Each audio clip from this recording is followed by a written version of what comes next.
How many parts of book number, গ্রন্থ সংখ্যায় লেখক অথবা প্রকাশন সাল চিহ্নিত হবার পর আরও কয়েকটি অতিরিক্ত সংকেত চিহ্ন প্রয়োজন বোধে যুক্ত হয়। এই সংকেত চিহ্নগুলি হল আখ্যা চিহ্ন অর্থাৎ টাইটেল মার্কস। একই লেখকের একই বিষয়বর্গের অধীনে একাধিক বই থাকলে আমার আখ্যা চিহ্ন দিয়ে আলাদা করা হয়।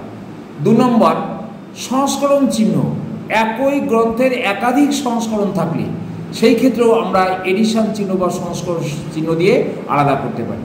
3 নম্বর খণ্ড চিহ্ন অর্থাৎ ভলিউম নাম্বার, একাধিক পৃথক পৃথক খণ্ডে প্রকাশিত গ্রন্থের প্রতিটি খণ্ডকে নির্দিষ্ট করার জন্য ভলিউম নাম্বার দিয়ে আলাদা করতে পারি। 4 নম্বর প্রতিলিপি চিহ্ন অর্থাৎ কপি নাম্বার, তাহলে একই গ্রন্থের একাধিক কপি গ্রন্থাগারে থাকলে সেই ক্ষেত্রে কপি নাম্বার দিয়ে আমরা আলাদা করতে পারি।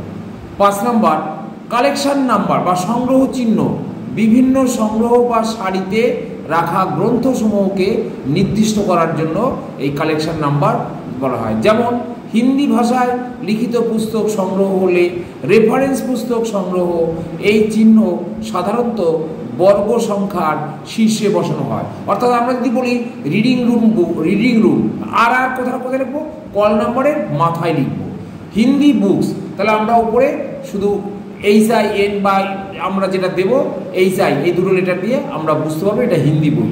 প্রয়োজন বোধে উপরোক্ত বা অতিরিক্ত চিহ্নগুলির কয়েকটি আবার অথবা সবগুলোই গ্রন্থ সংখ্যার অন্তর্ভুক্ত হতে পারে। Thank you.